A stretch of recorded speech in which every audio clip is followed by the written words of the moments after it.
as we have the first possession for the Altama Army.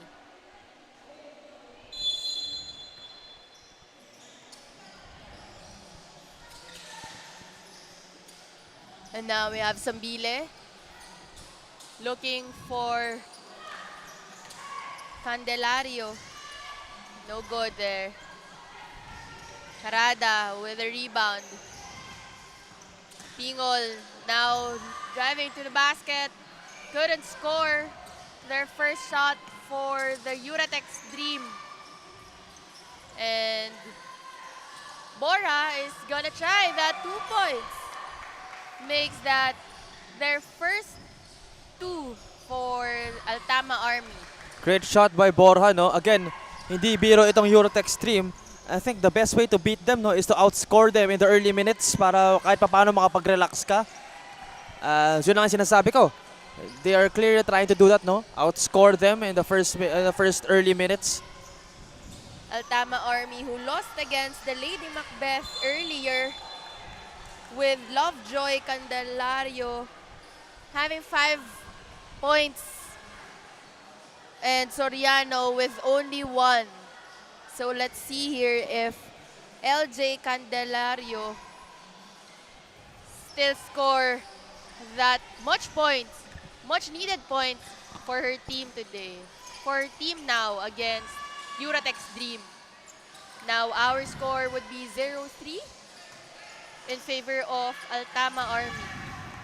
And another score for the Altama Army by Camille Sambile.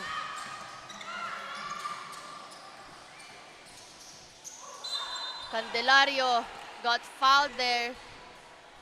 A first team foul for the Uratex Dream.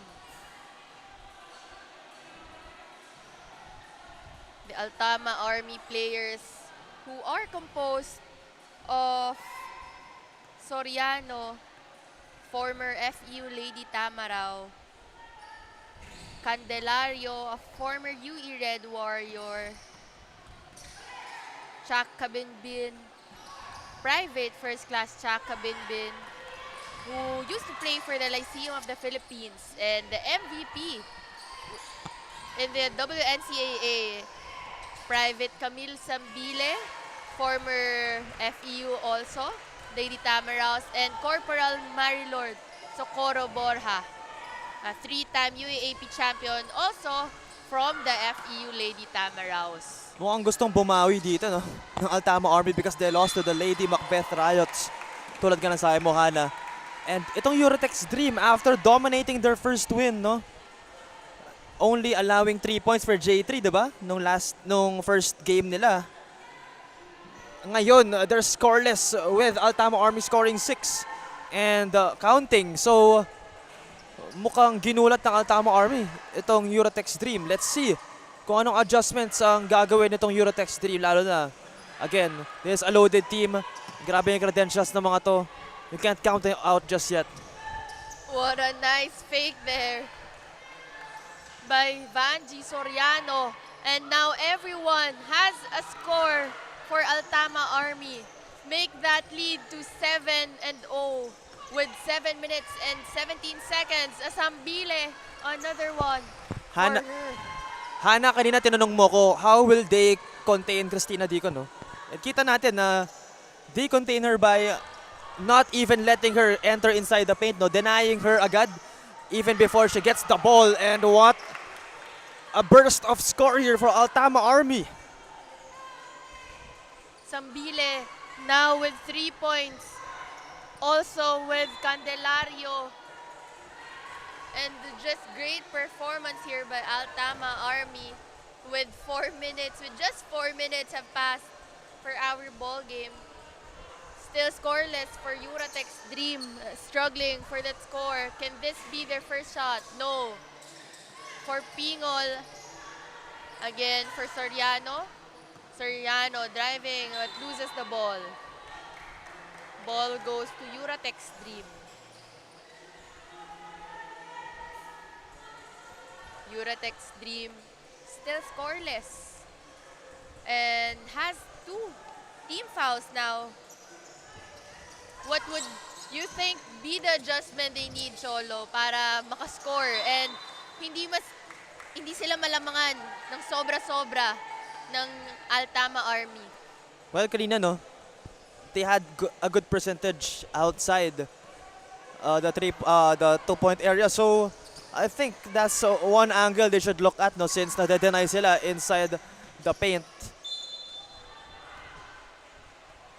A foul there for Mika Cacho, and this can be an opportunity for them to have their first point here for this ball game.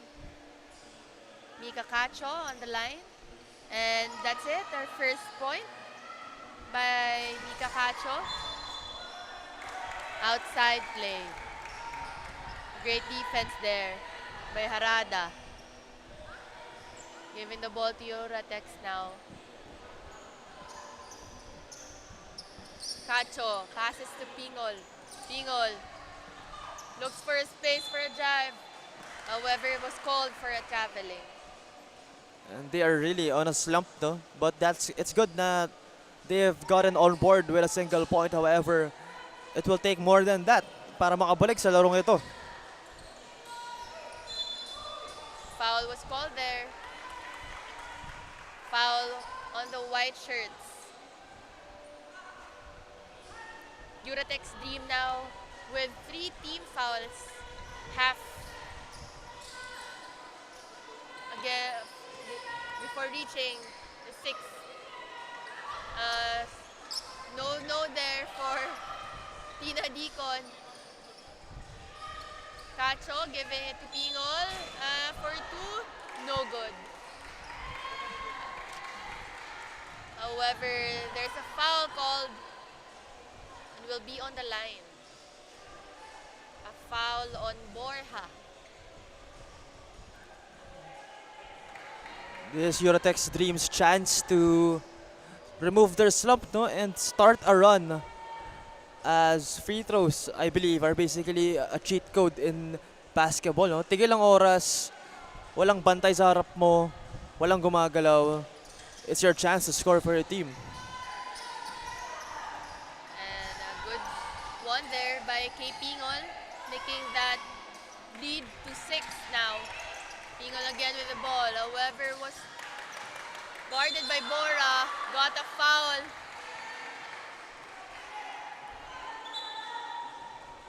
Now we have a 3-team fouls here. Altama Army with 9 and Uratex Dream with 3. K. Pingol again now on the line and shoots that free throw, cutting the lead to 5.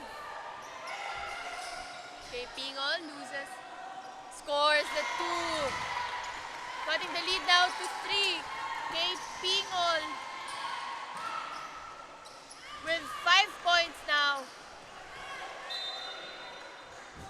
6-10 is our score with 4 minutes and 44 seconds left. Finally, no, Hana, natanggalan ng Uratex Dream ang kanilang slump. And the timeout is called. 6-10 is our score. Timeout is brought to you by Blue Refreshing Boost.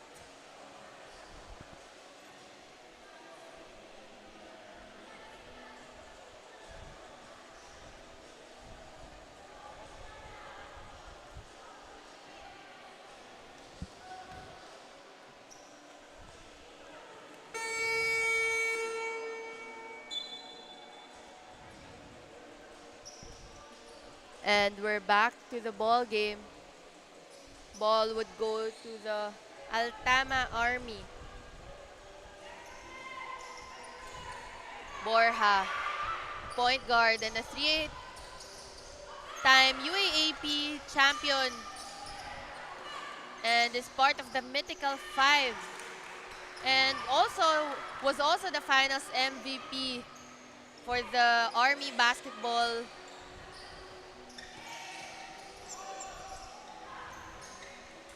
leading the team, and an out of bounds play for the Uratex Dream. Here we can see Cho, yung experience and veteran moves na pinapakita ng lahat. Na kahit ganon, na end one pa din ang kalalabasan. And Altama Army, no, surprising everyone in this ball game as we can see in the instant replay. The body bump and off the glass shot. That is for Lovejoy Candelario. Lovejoy Candelario, a former Mythical 5 in the UAAP, and now plays for the Army basketball as well. And it's good to see also na knowing na hindi lang basketball ang kanilang nilalaro. Ang nilalaro nitong Altama Army. Since lahat sila ay also part of the handball team. So, Well, itong handball tsaka basketball, no, they have a lot of similarities. Bilog din ang bola sa handball. It also involves running, no, and real athletic skills, pero sa buhangin lang. yeah, it's really similar, but it's still very great, no, to see na multitasker pala ang ating Altama Army. And with that, we have a 3-point lead now for the Altama Army, and Candelario there struggling against Harada but still gets a foul. What toughness shown there, no, by Altama Army. Pero kanina, from a 9-0 score, ngayon it's 13-10. Tatlo na lang ang lamang na Altama Army as Eurotex Dream, proving that they're not just all credentials, no? May mabubuga rin sila. And pinagbigyan lang nung una daw, pero ngayon bumabalik na. As on the line again is Lovejoy Candelario with 5 points. Not a good one there for that free throw. 3 minutes and 8 seconds left for this ball game. Eurotex still wanting to close this game with Tina Deacon. A good play there. Tina Deacon, where she needed the most, cutting the lead to 2. Tina Deacon substituting for Mika Cacho.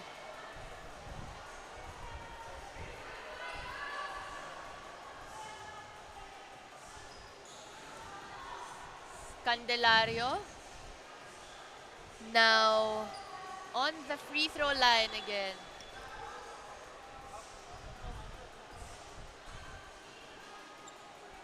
I think naghahanap lang sila ng map kasi nag-dive ata ang isa sa players natin. And safety first.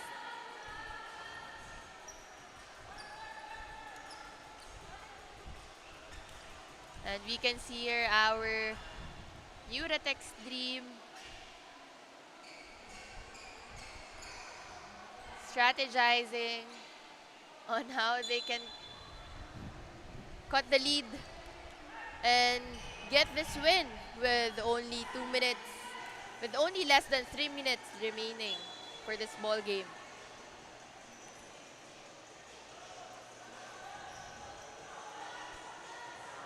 Kay Pingol for Eurotex Dream now has 7 points.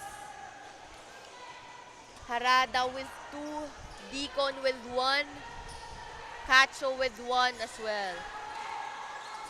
And ball now is with the Altama Army. Altama Army. A foul is called there. And a technical foul was called there for Lovejoy Candelario.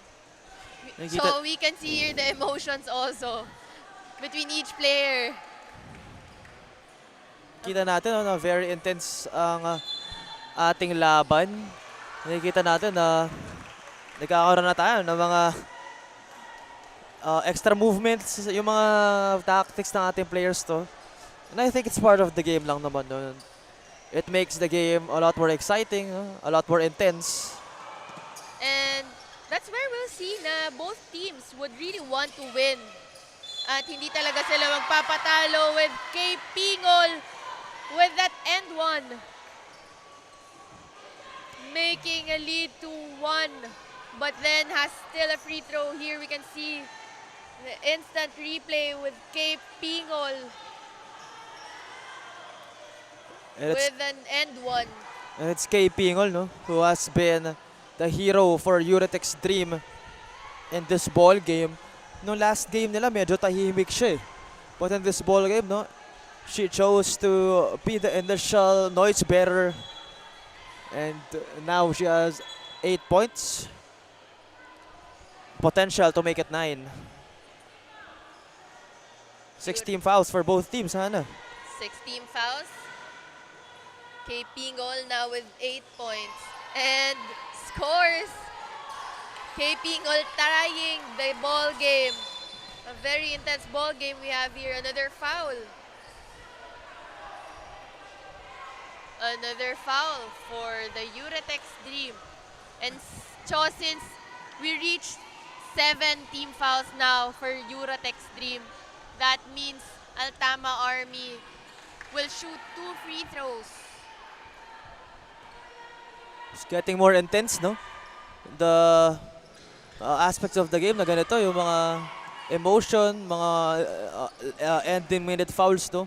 Yun yung mga nagde-define talaga kung ano ba yung magiging kakalabasan ng ating laro. Sambile with only 1 out of 2 for that free throw, making it 13-14. However, an answer here for Mika Cacho, tying the ball game again. Sambile all alone there, and good to go with another lead for the Altama Army, and another technical. Another technical there. Yun yung pinag-uusapan natin Hana, kanina na grabe yung emotions talaga when it's a close game. May mga nagagawa yung ating players. So normal lang naman na hindi sinasadya. But of course, our officials will have judgment calls, no? It will be their decision kung tatawagan ba nila ng technical. Mga ganong klaseng bagay. Vanji Soriano wasn't able to make that free throw. Still with a 1-point lead for Altama Army. And that's a rebound here for Harada. Harada with the ball, looking for Pingol. Pingol drives to basket and scores. What a maneuver. great move. What a great move by Pingol. Here we have Soriano again. Soriano, 15 all for this ball game. Deacon to Cacho. Harada for 2, no. Sambile, Pingol to Deacon. Wasn't able to make that pass. And then out of play. Borja. Sorry, it was Vanji Soriano. Soriano was undecided there, and we can see that shot from K. Pingol. So Soriano was out of undecided there if she was about to get that ball. Cacho here wasn't able to get a foul, but Deacon was there to save that ball and make it a tie ball game once again. We have 50 seconds left for this ball game. 16 all. Eurotech's Dream with 18 fouls. Altama with 6. Hana, kanina itong Eurotech's Dream, they were down 0-9. Ngayon, we have a tied ball game with 46 seconds remaining. So if they're able to win this ball game, no, I can consider it an epic comeback. And so we have to remember here that every possession counts at bumabawi na lang sila sa mga free throws kapag may foul. Kaya naman both teams should limit their fouls now that we are in a tie ball game, making that Candelario wasn't able to make that shot, rebounded by her again. Harada now with the ball, 38 seconds. Harada passes to Pingol. Pingol was called for a traveling there. Ayun lang. Medyo nawala yung photo niya that time, no? Nakita natin kasi nagmamadali siya. Nakita niya, it's an open lane. But then again, nakalimutan niya yung footing niya. She moved her pivot. And then the referees had no choice but to call a traveling violation. Candelario. Soriano, Borjan now had a turnover there. Pingol for two, no good. Deacon there with a great rebound and a putback. 17 to 16 now. Uratex Altama Army needs to score. Wasn't able to make the shot. Bora loses that ball. 17 to 16 with 6 seconds left on the shot clock. And 2 seconds left, and Deacon was there for that buzzer beater. What a great comeback for the Uratex Dream, coming off from a 0 and to 9 and still winning this game against the Altama Army. Final score is 18 to 16 in favor of the Uratex Dream. And our Uratex Matibay best player of the game would go to their facilitator, Kay Pingol, with 10 points. 10 big points for this great leader that they have here. Kay Pingol, everyone. With those shots, steals, and here we have Kay Pingol saying hi to our camera here, making the